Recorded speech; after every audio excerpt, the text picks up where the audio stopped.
Pretty good. Yeah. Pretty good. Yeah, it's cool. I'm joined by Grievings, 3-piece band out of Leonville, Lawtell, Well, we say Lafayette. Like, Lafayette. I think we're like Lafayette adjacent because it's like Lafayette's like our scene that we grew up in. Yeah. But Ben actually lives in Lafayette, so I guess Okay. it's All right. Well, Ben, by association, is it's a Lafayette band. Yeah. So, man, we were discussing earlier that Grievings has been around for about a year solid. Have y'all gone through any kind of significant like lineup changes in that year, or it's always been a 3-piece? It's always been a 3-piece. Yeah. But bass players Okay. had Ben's our third one. Damn. Not really since we've been playing shows, but like since it started. Yeah. In general. So, what type of what's the one of the best words to describe Grievings' sound to this point? Man, I have no idea. We get called everything. Really? Like everything. Like we've been called blackcore. Some people call us a black metal band. We're definitely not a black metal band. I don't even know. As long as you like it, it doesn't even matter. Blackcore sounds pretty solid. Yeah, it's cool. Yeah. That's a new one to me. Yeah. Yeah, Black and Sludge. I've heard that one. Yeah. Some people have said sludge metal, but it's really not. No, It's really I mean, just from what the stuff that y'all sent me, yeah, it's definitely very a mixture, a good combination of everything good that I like. Right. That's for sure. Yeah, I don't think we're like true to like any one style anyway, so it's really hard to say exactly what it is. But I don't want to be one of those bands that like we're so unique, so we don't have a title. It's just I really don't know what to call it. Yeah, but I'm a terrible host. I didn't tell anyone that the names. Please introduce yourselves to the people out there who's gonna be listening to this. I'm terrible with names. I know Ricky. I know Ben. I'm DJ. DJ. And you know what? I should know that DJ because I have a cousin named DJ, Danny James. And I was like, I think that's what's throwing me off because DJ was just here like not too long ago, like doing his own episode. And I was like, fuck. Gotcha. But yeah, man, I'm glad y'all here. And oh man, I don't know who's responsible for it, but thank y'all for the for the merch that was sent to the house. I really appreciate that. Yeah, I was not expecting that. If anything, yeah, I was just expecting to do a podcast with y'all, and I was like, well, welcome surprise. Oh man, you're welcome. Yeah, we sent you like a little care package. We also sent one to local riffs, and then like our homies in New York, Anti-Sapien. But really, like, we're down to just like hook up anybody who like does like cool stuff for the scene, and then like nobody really knows us, so we're like, here's like a little token of gratitude for like checking us out or whatever. I think what y'all doing is really like something completely on your own. Yeah, y'all draw emphasis from the metal community here and wherever, but it's definitely y'all have your own spin on it, and that's what I appreciate. It's like you're not trying to copy anyone else. Well, I think what that really comes from is like the way Grievance started. It started kind of out of necessity, so we just took whatever like tools we had and just tried to make something out of it instead of like trying to be anything. Because I like playing. This is actually the first band I ever played drums in, but I like playing more like almost hardcore style drums, but I also like doing like blast beats and stuff. Yeah. And Ricky has these crazy snarl vocals, and he was like a death metal / like black metal guy. So we just kind of like morphed it, and like some of the main influences are probably like Portrayal of Guilt, Cult Leader, Gaza, like stuff in that realm. Like even maybe Ignore stuff, a little bit of like Full of Hell here and there. Oh yeah. Those dudes are like I think I saw them. I think they were on the Psycho Vegas lineup a while back, and yeah, they're really one of those bands that just kind of like see they're why insane. they're always people anticipating what they're gonna put out next. But yeah, man. So tell me, whoever wants to go first. You know how the episodes go. Like I like to figure out like the story behind each individual in the band. So whoever wants to go first. I guess I'll do it. Okay, Ricky. Well, I'm from the Leonville area. Okay. I mainly just say Opelousas. Yeah. Most people don't know Leonville. But yeah, I started playing music when I was 12. I'd say I started playing guitar. My dad bought me one when I was 8, but I never really messed with it. But, some time went on, like about a year into playing, I actually met DJ because we had this little place in Opelousas called the OLT, Opelousas Little Theater. And, bands would go and play shows there. And I had an older cousin who played music, and I had a friend of mine who was actually our first bass player. Yeah. He bought a guitar from DJ as a kid. And, it's kind of a small world.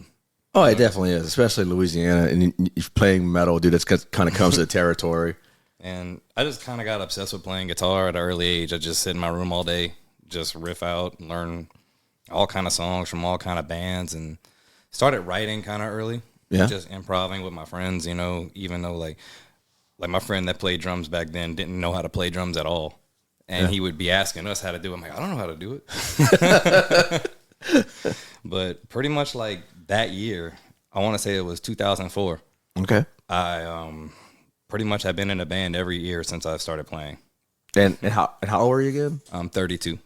No, I mean, whenever you started playing. So when I started playing? Yeah. Oh, I was 12. 12. Damn. So you're like, from the jump off, you were like writing, you're fucking, this is what I want to do. Trying to. Yeah. I was making a lot of noise back then. Yeah. I didn't really know how to play guitar either. So what's some of the big influences on your playing? Who were you listening to back then? Back then, I was like really into like lead guitar and like people that shredded. Like I really like Dimebag. I really like Randy Rhoads and people like that, Eddie Van Halen. Oh yeah. Just like, man, I want to be able to do that. And for years, I just kind of focused mainly on lead techniques. And then eventually I realized, well, I don't really know how to write a song very well. So I need to kind of start spreading my variety around. Right. You know what I mean? Right. That's kind of it, really. Yeah. Just kind of been in more projects, I'd say, than bands. Yeah. Then I was like actively gigging and all that. So as like far as like later, whenever you made that crossover to something like more to the extreme side of things, what were some bands that like kind of geared you to? Was it just namely Pantera since the Dimebag influence, or it was something more than just that? I got really big into death metal. Okay. I would say like Suffocation, Cannibal Corpse, Nile, Decrepit Birth, stuff like that. A lot of technical stuff going on. Like Deicide. Oh yeah, dude. Stuff like that. And I liked, basically, if I was into it, I was into it, and I just wanted to know everything about it. I wanted to let me try and learn some of their stuff so I can maybe try to write like that. Yeah. Just the joys of having the internet. That's true, man. Like we're all especially Ben. Like I mean, the internet was at your fingertips whenever you were an infant. Yeah. It was around all my life. Yeah. Pretty much, yeah. Like, I remember, like I always tell the story at 14 years old when I discovered AOL chat rooms, and that's pretty much was like the gateway drug to get me to like everything that was happening in Europe, and all the cool shit. But yeah, what's so explain to whoever's listening out there, just how you came up playing. What was the start with that? And so I didn't really start playing until I was about 17. Like 2 days ago?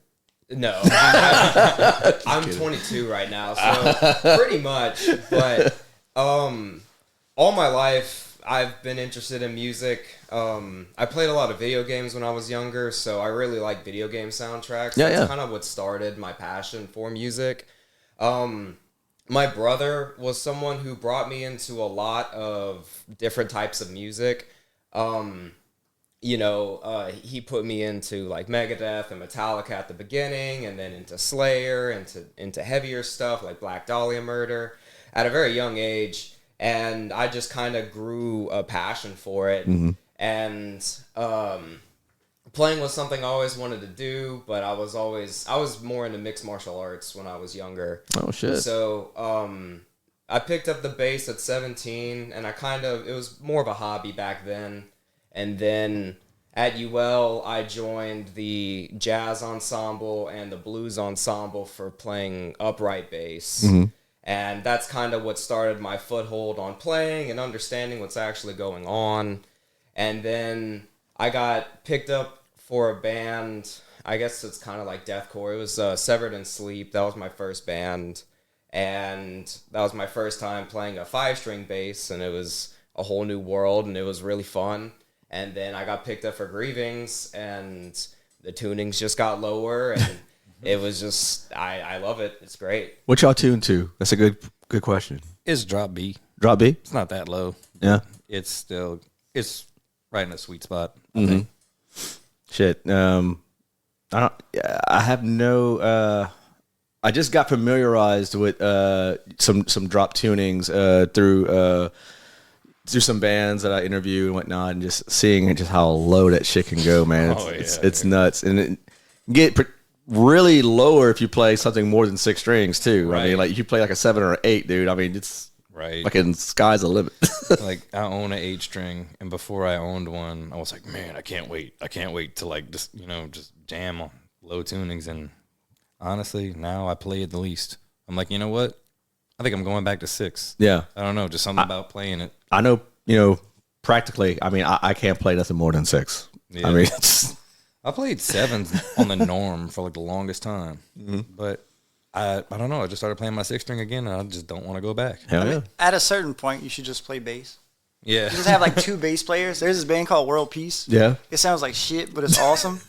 There's 2 bass players, and it's just like nasty distortion. It's just like just in your face and kind of abrasive. Like it sounds pretty bad, but it's pretty awesome at the same time. Constant feedback, but it's just like crazy shit. No noise gates at all. I super dig it.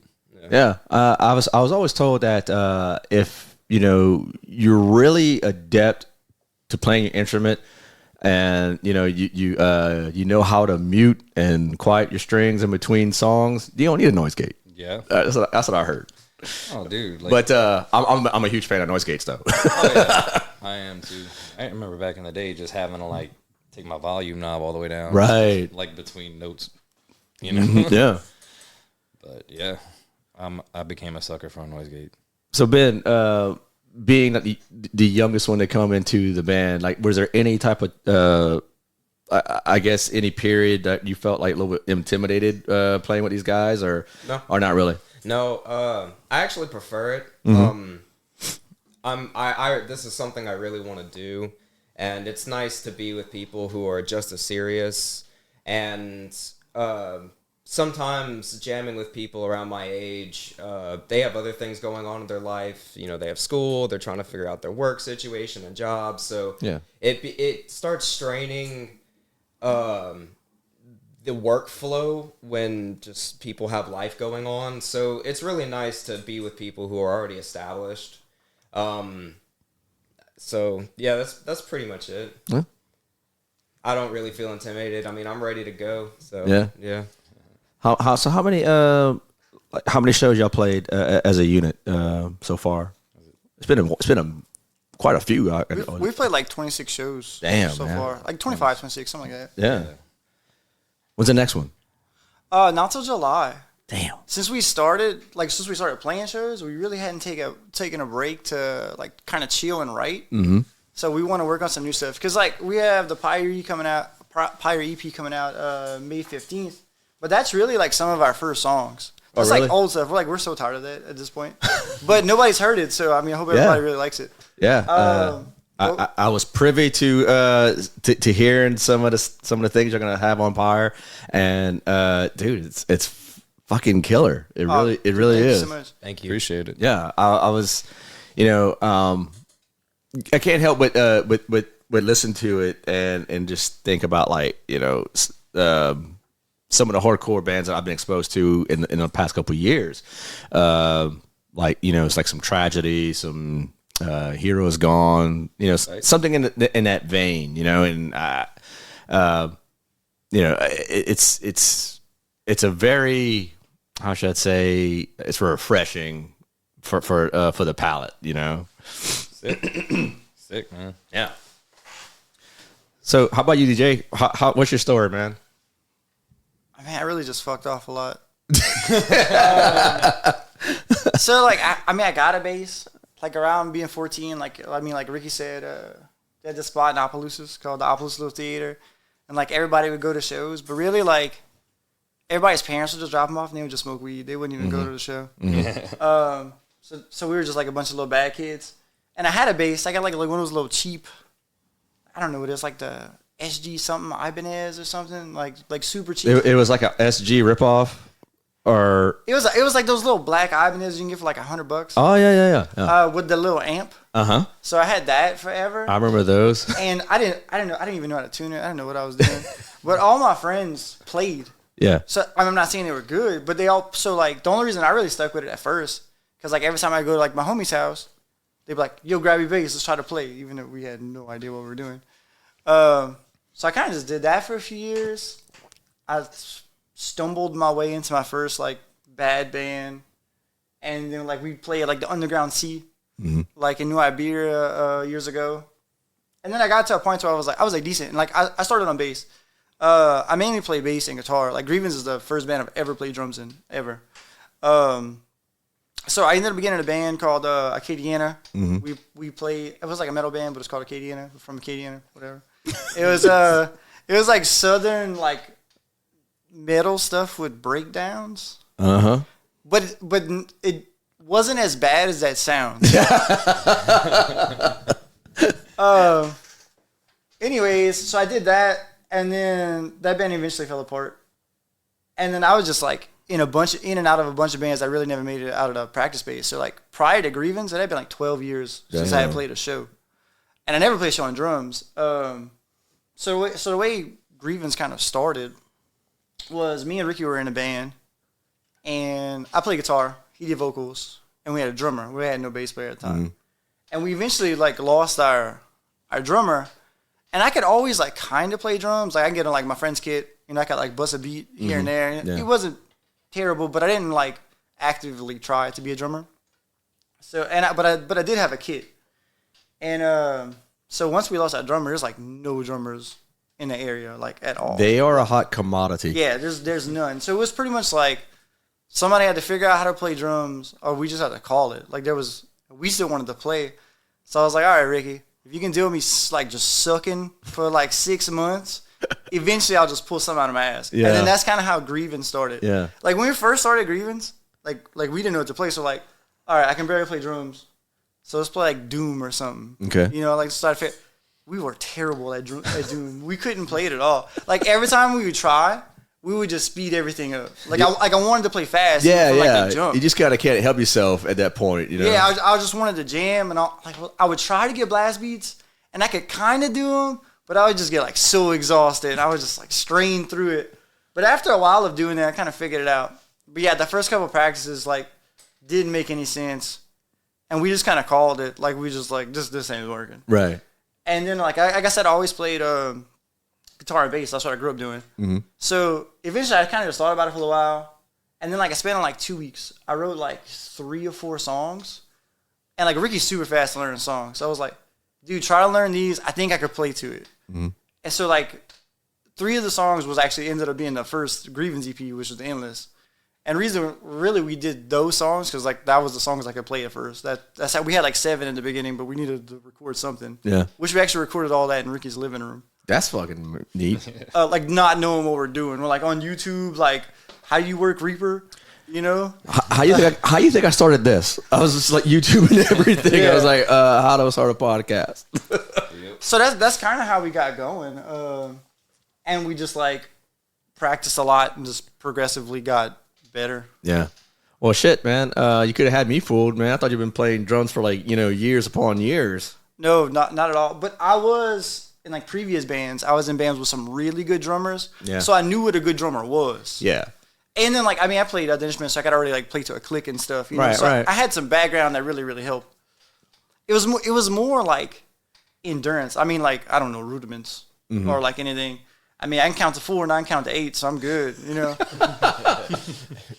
But that's pretty much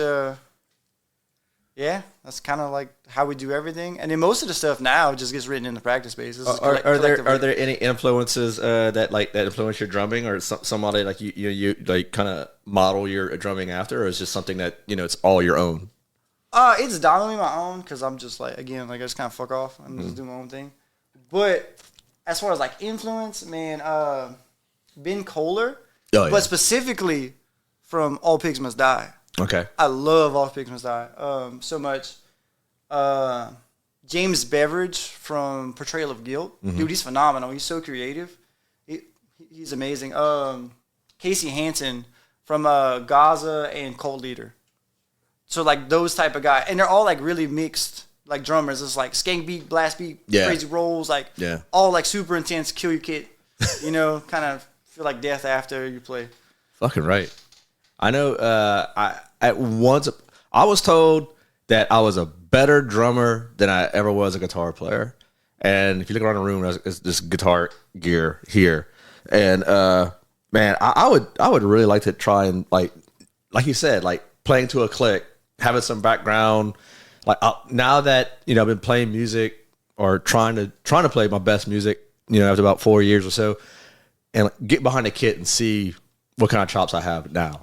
At a certain point, I find it's like more an endurance struggle than it is knowing what you want to do. Because I knew what I wanted to play way before I could actually play it. It's just getting that disconnect from where like you think about it, then like you stutter to play it instead of like you think about it and you can just immediately play it. Yeah. And I'm finally like starting to get that flow where I feel like I don't really have to think about it. I just kind of go now. But it took a while. I mean, I was like practice after practice after practice, And then like you can ask Ricky like into every practice. If I'm not dripping in sweat, it's like we didn't practice. So how often do y'all guys get together and practice? Typically 2 days a week. But if it's like recording time or we got extra stuff, we'll do 3. Yeah. So typically, are like the new songs kind of like hashed out in a practice, or it's something that Ricky, like you've been like jamming on a piece of music and like, okay, I got this riff. What can I do with it on drums? It's like I try to do that, but typically when I get to practice, we end up reshaping it so much that it's really not at all kind of what I had in mind, but I like what we end up coming up with so much more because we really like write songs very organically when we jam. Like sometimes I'll just play something that like I was just say checking my tone with, you know what I mean? And he'll be like, wait a minute, play that again. And then I'll see how he heard it because he'll start playing drums a certain way to it. And I'll be like, hey, yeah, that is really cool. I wasn't thinking about it like that at all. Dude, that's like every other practice. He's just like turning the knobs and like digging off and like, that riff. And he's like, what are you talking about? I was like, that riff. That right there. And then we just kind of like work it out. Yeah. And it ends up, in my opinion, being some of our best stuff that we come up with. I'm all like, the best things kind of happen by accident. Yeah. Yeah. I've been told that too. And like with Ricky, especially for Grievings, because like Ricky's like a death metal guy. Like he played on Mega Faction, he played on like crazy shit. Yeah. That was some crazy shit. I gotta dumb him down. I gotta like, dude, like, I'll tell him some riffs, and I'm like, this should be so simple, like a toddler could play it. I'm like, do 2 and 3, and that's it. Like, yeah. So he overcomplicates it, and then like we don't, not so much now because we kind of know what style we're going for now, but it took us a while to figure it out. Like the first 2 EPs is just us like trying stuff and then seeing what we like, what we don't like, and like now we kind of know what direction we want to go in, but it took a while. I saw that like a while back, y'all put kind of like a notice out there. I was looking for a vocalist to handle vocal duties, and I think maybe if I'm read that right, like maybe had some guitar experience too, or was just like y'all just wanted someone to do vocals. Was that just kind of take the strain, like kind of mainly kind of just to put on a more entertaining show. Okay. Yeah, we wanted a front man more than a vocalist. Yeah. Because I mean, Ricky's killing it at vocals, and this is the first band he's ever did vocals and guitar at the same time. Yeah, right. And that's no easy feat. Yeah, really, we've actually wanted a front person since we started the band, and it just never happened. We never found the right fit. They were flaky, something else. So like that was the second time trying, still to kind of no avail. Yeah. So we're probably gonna remain a 3-piece. I mean, we're also open to trying people. Yeah. But we don't really want to slow down for it either. So it's a big task for someone to take. Yeah. You're coming into your own right now. You're catching your stride, and like you said, y'all know the direction you want Grievings to be. That all makes sense because at first when I saw that, I thought Ricky was out the band. Dude, so many people know. I was like, Ricky gone? What the fuck? Because we do play pretty tight for a 3-piece, But man, like when Ricky don't have to like do vocals, like we super tighten up because we could just sync up. Like we know exactly where we are. I mean, we do pretty well with how much we practice. You know, we do actively try to play tight, but we do know if there was like a front person to take just a little bit load off, we could do more gnarly stuff than we do now, and not have to hold back at all. Well, Ben, why don't you grab the mic, man? Yeah, I mean, as far as for a front person, we just kind of wanted to be more entertaining and engaging. We kind of wanted to have a hardcore feeling vocalist and still have something close to like Null or Full of Hell as well. I really wanted someone like the front person of Gulch. I really like their energy. Yeah. Excuse me. Excuse me. But it's hard to find the perfect fit, and especially since we practice way out in Lawtell, that as well is kind of like a deterrent for some people. I mean, I drive an hour back and forth to practice every time we practice, so I can understand where it can just become a hassle. Yeah. But yeah. Well, everything good doesn't come easy, right? No, not at all. So That's true. But yeah, I'm kind of glad that y'all gonna leave it as a 3-piece, especially since I haven't seen y'all yet. So, but if the time does come, y'all need to add another vocalist or whatever. I mean, I'm sure y'all find the right person. It won't slow y'all down. Like it's not essential. It's just so, like that would be cool. Just for like stage presence, really. But there's so many good 3-piece bands, dude. Like Nails, Portrayal of Guilt. Like I love those bands. I would like them. I would like them less. I think if they had Writhings here in town. Yeah. Yeah. We actually that tape you got. Sean actually made that tape. Yeah. In fact, I was just at Sean's house the other day, and he was showing me his consoles of cassette. His I don't want to count the bag on the episode, but he's making tapes. Let's just put it at that. He's making tapes, and they're looking really good, and he did a phenomenal job on y'all's. And I don't know who I was talking to, who handles the Grievings Instagram. It's typically me, but sometimes it's been as well. Okay, because I was telling one of y'all that now I just need to find myself a fucking tape player. Dude, we don't even have one. Yeah, for real. But yeah, man, y'all did a phenomenal job on the merch, man, and that care package was fucking.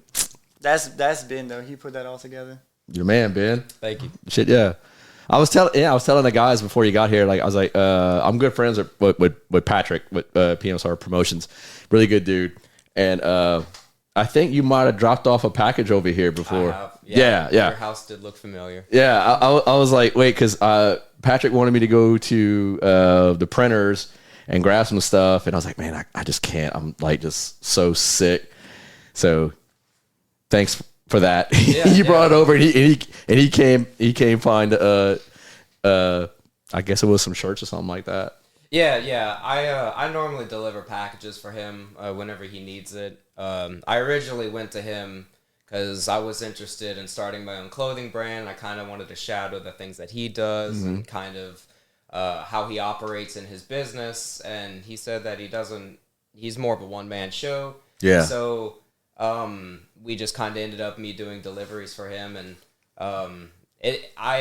I'm really happy to be able to do that because it's kind of like, I don't know, a contribution to the metal scene in the community. Oh yeah, 100%, man. I mean, I don't know like one band in Lafayette and surrounding areas that has not gone through Patrick for merch, shirts, stickers, whatever. Oh yeah, he's the go-to. He's the go-to guy, man. He's always in high demand, and he's a really good guy to work with. That's for sure. Yeah, most definitely. He's a really great guy. Love you, Pat. Yeah. He hates when people call him Pat. But anyway, man. So what's next? What's new on the horizon for Grievings? We're putting out a video, right? That's gonna drop at the same day as the EP, or Yeah. yeah. May And- 15th. We're just busting one big load. Please don't do it here. I just Well, we have, I just cleaned up. We got some stuff. Yeah. that we're hoping to come out not too long after. So we didn't really want to spread this release out. And it's old material to us, so it's like, let's just put it out, get it out of the way. But I mean, we're happy with it. It's just like, it seems like a different time from now at this point. Yeah. But shout out to Jarek. Yeah, Jarek man. made a video and it looks awesome. I can't wait to show everyone. He Yeah, did a great job. Just saw a little bit of the teaser clips from it, and yeah, man, I'm excited.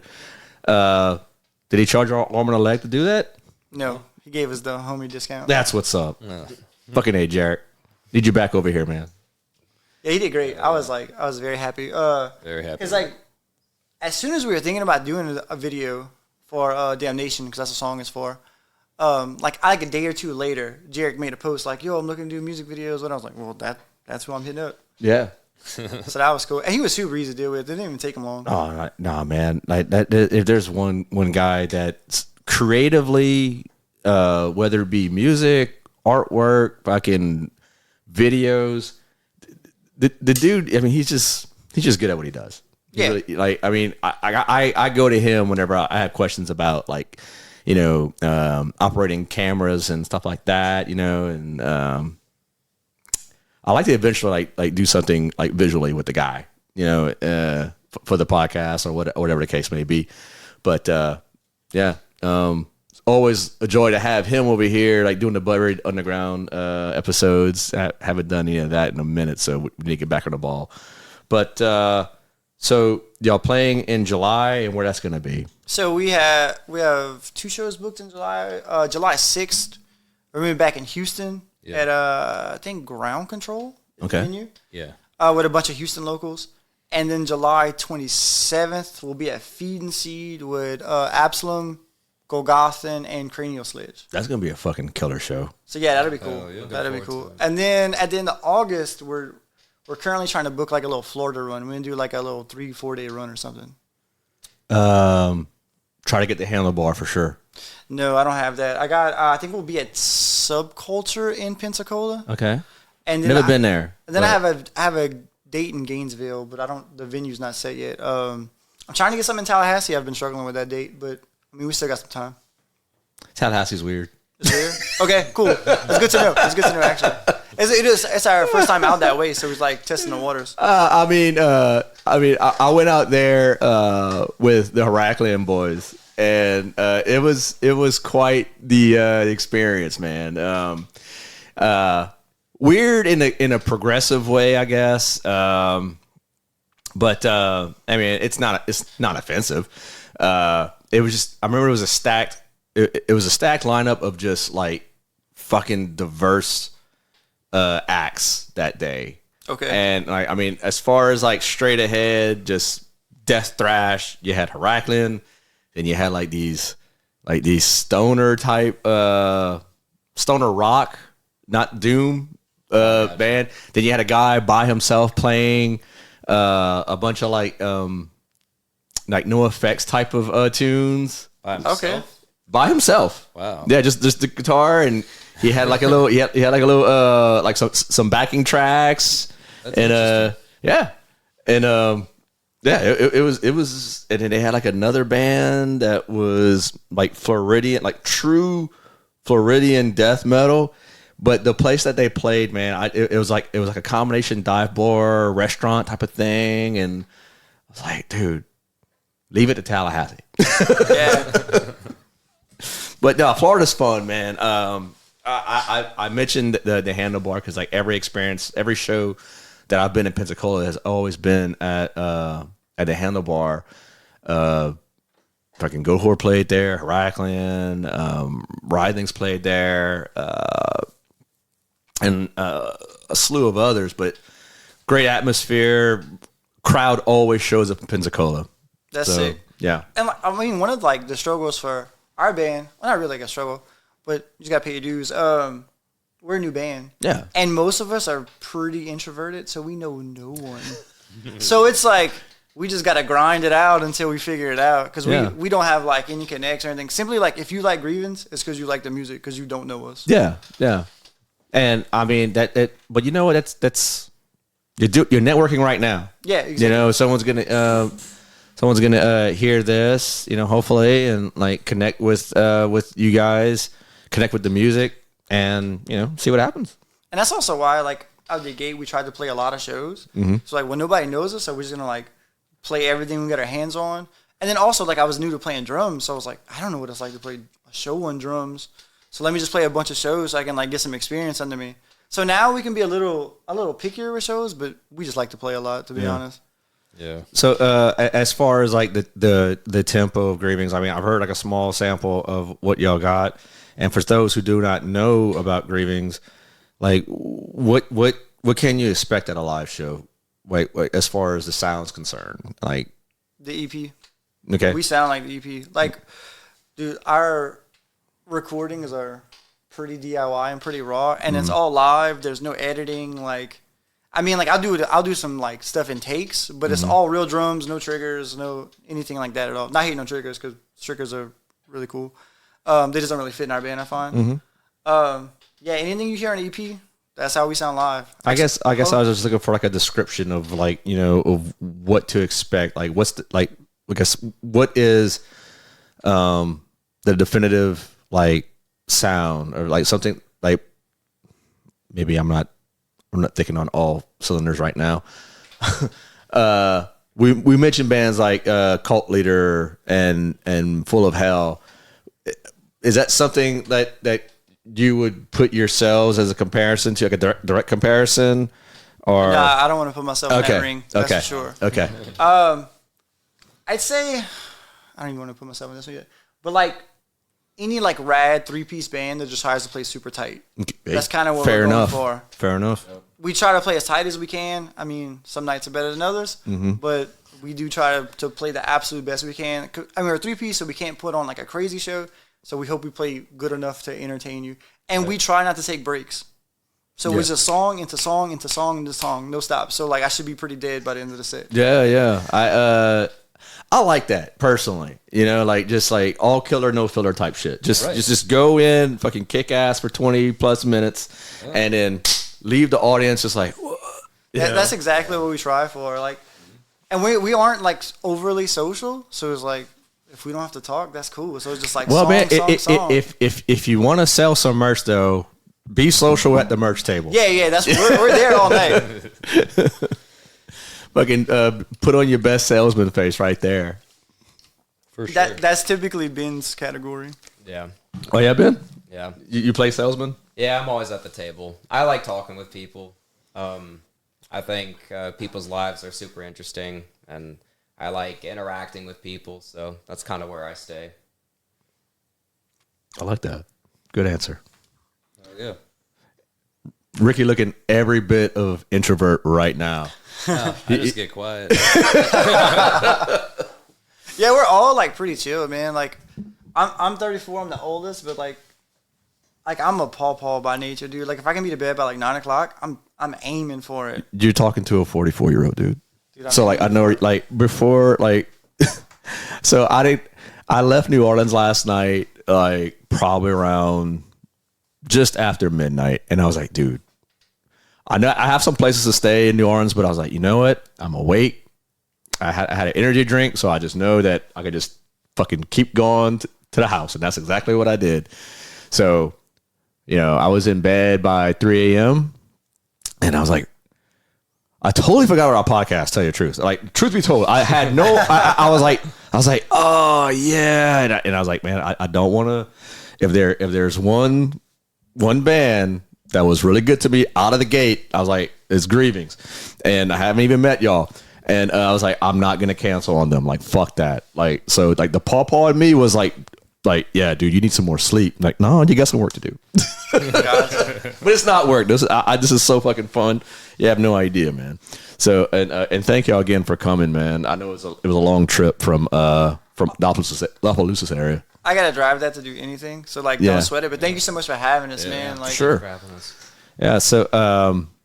So what's y'all digging on lately? Like what y'all listening to personally? Like what's? I feel like I just listen to the same bands all the time, to be honest. Hey, nothing wrong with that. But like, yeah, like I'm a huge like Portrayal Gill fan. Okay. They came out with Devil Music not long ago. The album's sick. Cult Leader, Gaza, Old Norma Jean. Yeah, that's pretty much. How about you, Ricky? jam. You jamming on Lately, I've been jamming, like he said, some old Norma Jean.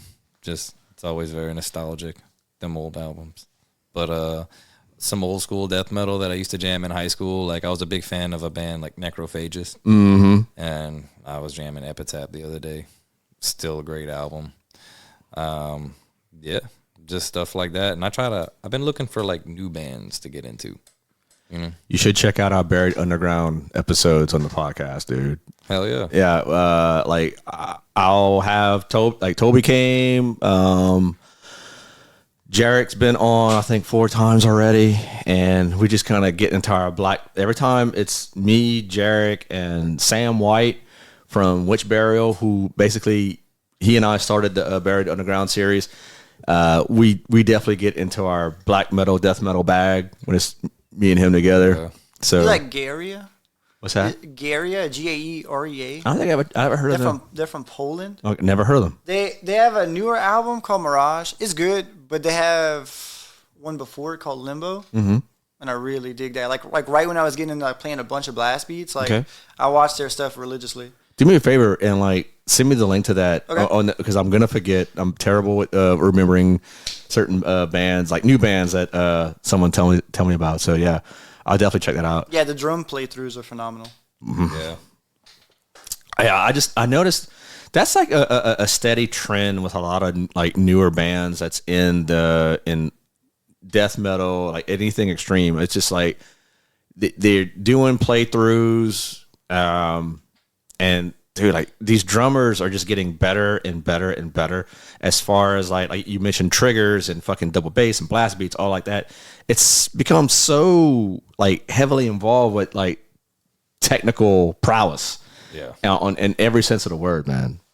I keep it pretty bare bones. I don't use any triggers. And I'm all about that. I play in a little 4-piece kit. Mm-hmm. I have a set of hi-hats, one crash. I even use a crash ride, so I don't have to have an extra crash and a China. And that's it. I keep it super simple. There you go. Drums are expensive, and I'm lazy. I don't want to carry it. Hey, man, I do not. I'm with you on both fronts because, like, you know, I've did my share of roadieing for some bands since I started this podcast, and I can tell you, just humping around Zach Simmons's his drum rack is fucking insane, and like the cases of shit that dude puts in their trailer is just, bruh, like sometimes it's just too much. But I get it. I get the point of it all, man. It's like awesome until you have to move it. Yeah. Yeah. Agreed. That's my main thing. Agreed. I keep it super simple. Like from the jump, I was like, I don't want a lot of stuff. I want it as simple as possible. And you get to the point where, like, you know, you got to play fucking, musical Tetris, you know, after a show or before the show, like putting everything in the fucking trailer or whatever. It's you know, kind of comes with territory, I guess. JP's kit from Omega Faction. That dude had an insane Mapex kit. It was just so many pieces. Yeah. First time I saw him live, I was just like, he's not going to play on all of that. And yeah, he did. Yeah. so many fucking little, like, toms and shit, I guess. And cymbals. Cymbals? They were everywhere. He had like those other, I don't really, you know, the cymbals with like the holes in them. He had a bunch of those. Yeah. Yeah, it was ridiculous. I still to this day don't even really know everything I was looking at. Yeah. He has so much stuff. It's insane. But I mean, I also like a small kit for, like, if you're playing with a lot of bands, quick setup, quick teardown. Mm-hmm. Like, I mean, like, within 5 minutes, I'm set up, ready to go. Yeah. Like, it takes me no time.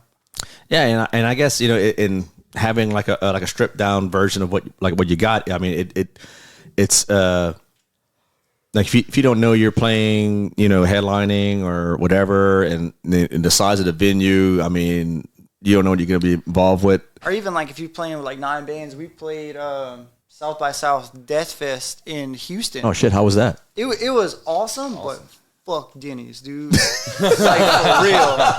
Like, Denny's like the killers. Really? Yeah, we all got So, sick. Oh, shit. We played at Trip 6. That place is like the Wild Wild West, but it's like pretty awesome. It was like no rules, people tattooing in the back. Like, Damn. It was crazy. All the bands were super awesome. Our friends in the Virulent put us on that. So shout out to Virulent, they're awesome. Also shout out Architectural Genocide because it killed it at this show. Yeah, man, so it was cool. So, like, you know, we're having a good day. Got like a 4-hour drive to Houston. You know, you're hungry at the end of it. It's like, all right, Denny's is the only thing closed.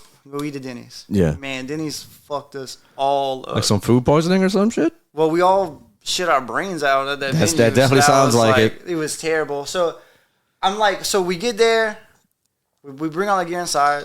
I start feeling horrible. I get a migraine, my stomach's rumbling, but I'm trying to like keep it cool because I don't want to get anybody else nervous because they're like, no, I don't feel good. And then I'm looking at them and they're both sweating and I'm like, oh shit, this sucks. And they have like this little bathroom in the back. There's no lock on the door. It's a rough venue. Like the place was awesome, but the bathroom wasn't. So yeah, we all blew that thing up right before we played. I felt horrible. I thought I was gonna die on the stage, but surprisingly, we played really good that night. That's good. No one shat themselves? No, Great. Nope. Definitely could have been worse. Oh yeah, for sure. Yeah, man. I think the last time I was in Houston with Gohor, we had Denny's, and shit, I think Patrick actually did not feel too good after that experience. I don't know what they did with Denny's, but you know, the opening one right there in Ambassador, I'm excited. I'm definitely not going. I'm definitely going.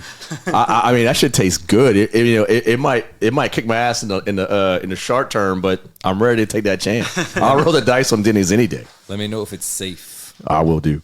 Yeah. And was it the Denny's that woman was found in the freezer? Was it? I have no idea. I think gonna so. look In it New up. Iberia, wasn't it? And oh, really? Yeah. I didn't hear nothing about this.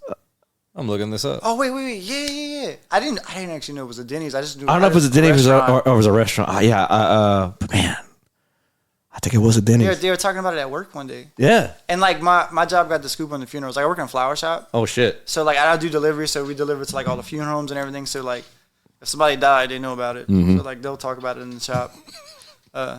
Everybody thinks it's like just super like chill, like happy-go-lucky job, which it kind of is because I'm just like driving around with flowers. Until you got to go to all the funerals. Fucking funeral. Yeah. I'm at like 3-4 funerals every day. Oh man.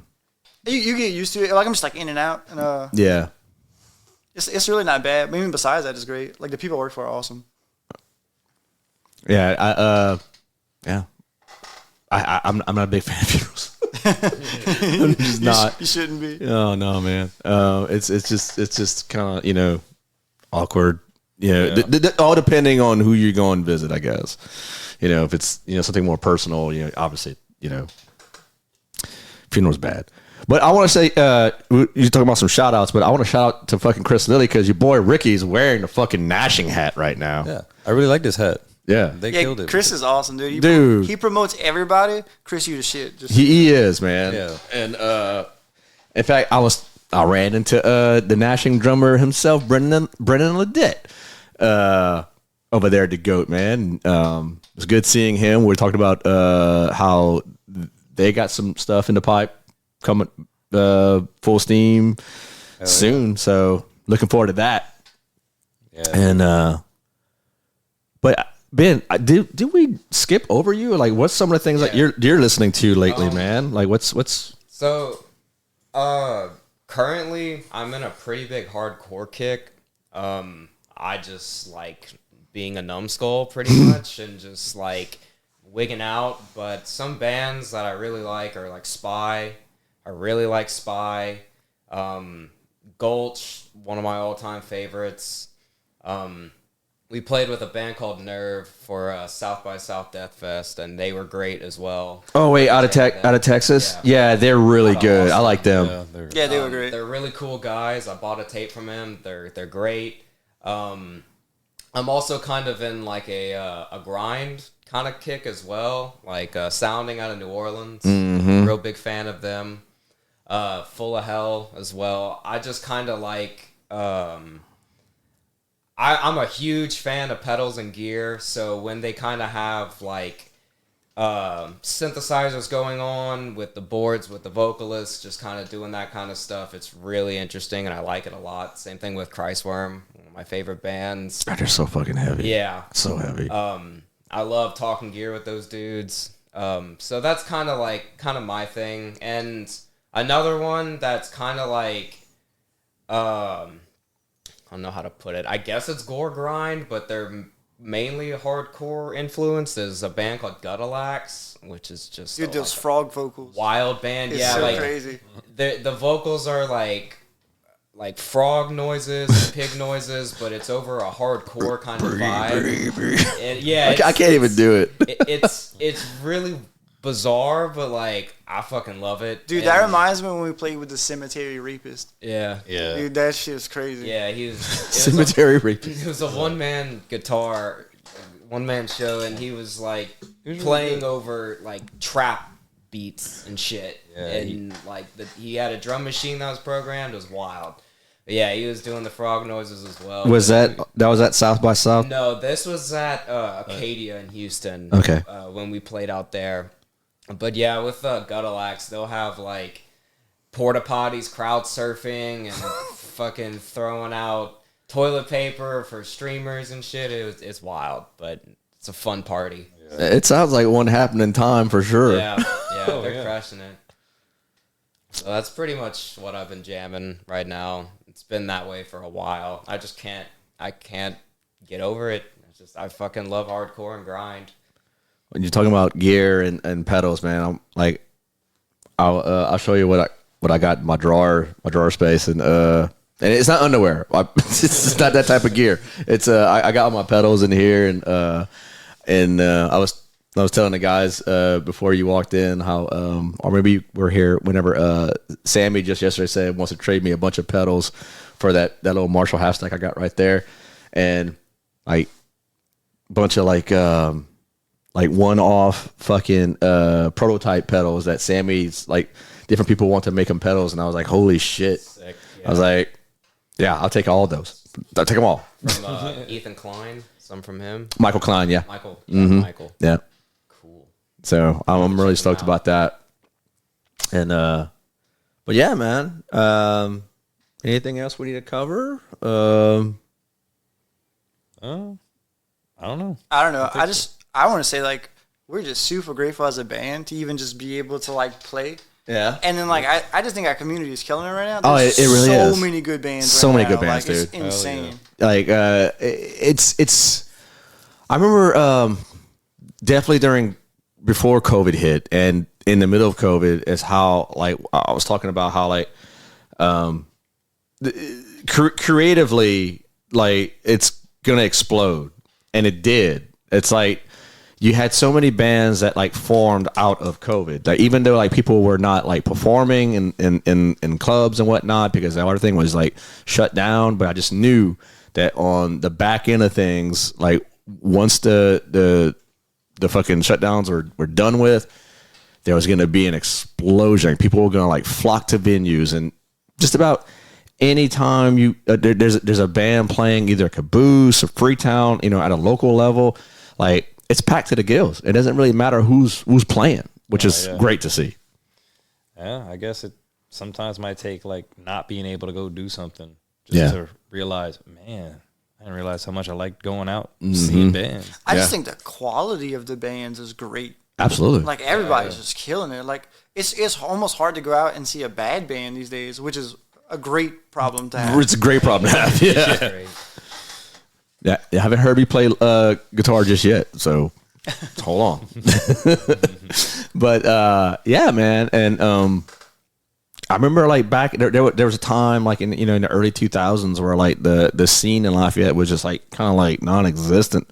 Like a lot of people like moved out either to Texas, to Austin, or New Orleans and whatnot, and it's like a whole lot of bands were just like there was no scene. It was Lafayette was just continuing to be known for like the whole accordion and the zydeco and things of that nature, but like metal was just kind of like few and far between, and like now it's just fucking like exploding.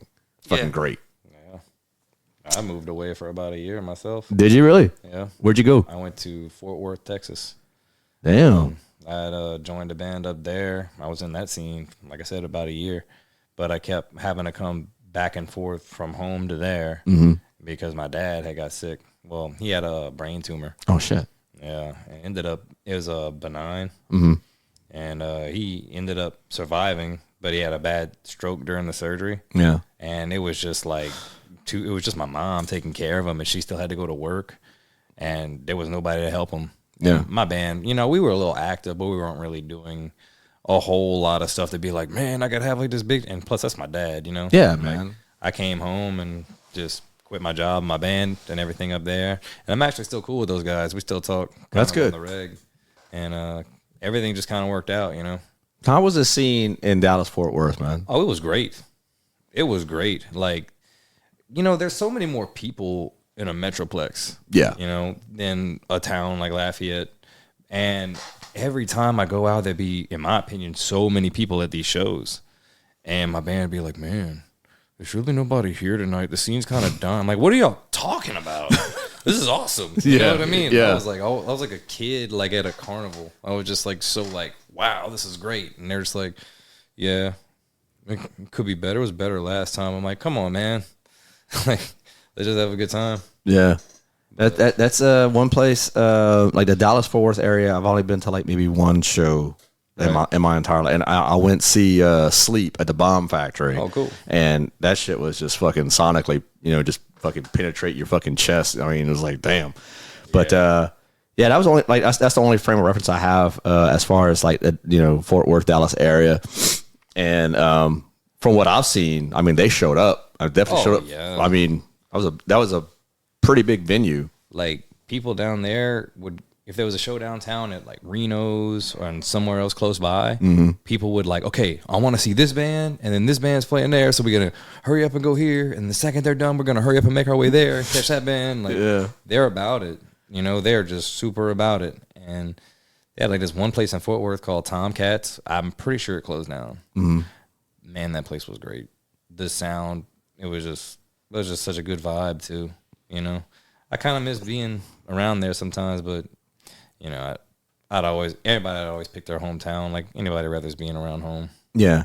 I would love to see like Lafayette kind of like have at least one or two more venues. I kind of like, you know, like some bigger venues. I mean, not to take away the intimacy you feel at like a place like Caboose or Freetown, Right? You know, but like for like to have a bigger act play, you know, something along the line of Feed and Seed, something, you know, a little bigger than that, to like have like some like a larger draw, you know, because like everyone, it feels like every major act kind of like just skips over Lafayette, you know, for that reason. Yeah. Or like, I hate when I see a band I like, and I look at like the tour they're about to go on, and it's like 3 or 4 places in Texas, nowhere here. Like, sometimes we'll get lucky and it'll be like, say, a New Orleans show. Yeah.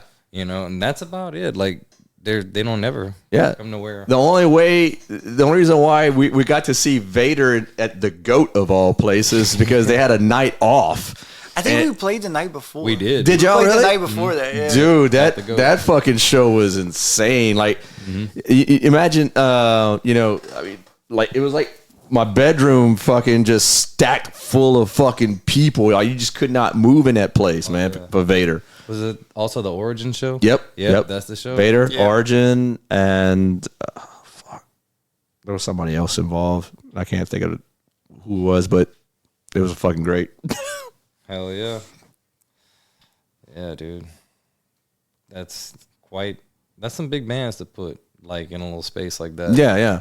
Oh yeah, we definitely made sure to put Grieving stickers everywhere because we knew that show was popping off the next night. I saw y'all stickers in the bathroom last night. In fact, I was like, yeah, I know those guys. Well, I know all of y'all, but now I know y'all. Shit. Hell yeah. So, man, anything y'all looking forward to doing or seeing? Writing, I'd say. Yeah. It's always fun. Yeah, I want to write some cool shit. We hadn't took any time out to just like, since we started, to just like chill and write what we want.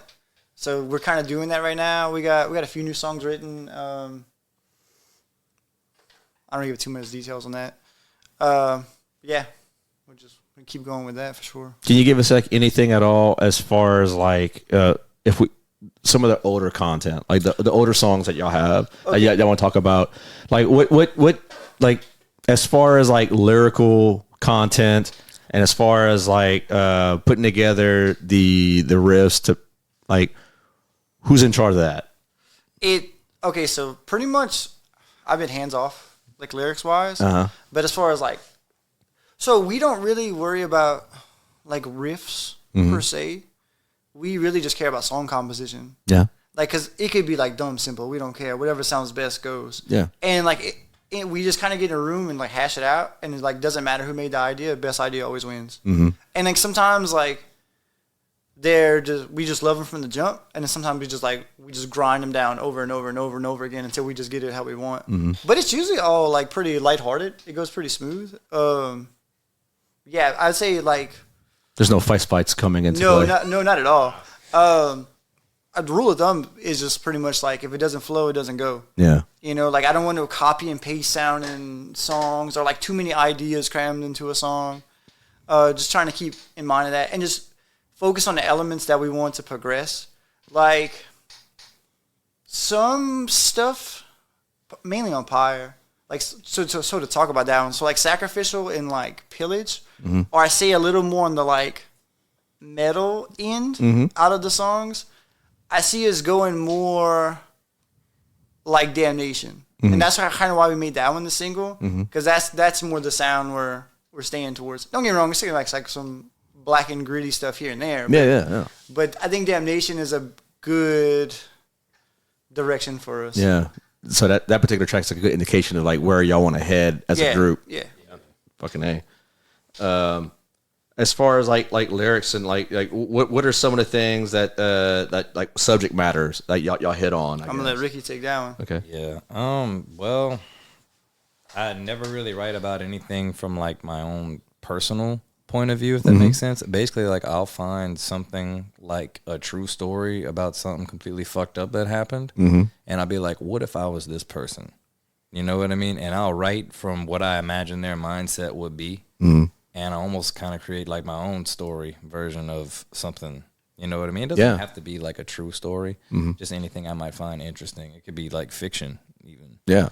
And I don't know. I just find I'm able to just pour material out like that. And I'm like, well, dude, I'm going to just keep pouring stuff out until I can put together a song out of it. You know what I mean? And like sometimes it'll go without making complete sense here or there. And that's all right with me too. Yeah. Yeah. As long And as Ricky does one thing that's I guess weird to most people. He writes all his lyrics first, and he just imposes it over the song.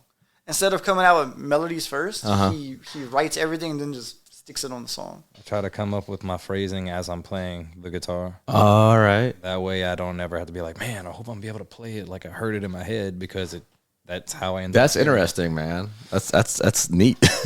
Well, I was like really kind of like, man, I never played and sang in a band before. Yeah. You know, I just try to like go at it what I felt a comfortable way, but something that would definitely work, you know, just pattern wise and to what I naturally play like wise. Yeah, we had a few people try out, and they were like, man, these fucking patterns are so weird. I can't catch on to them. They feel normal to me, but I guess, you know, Yeah.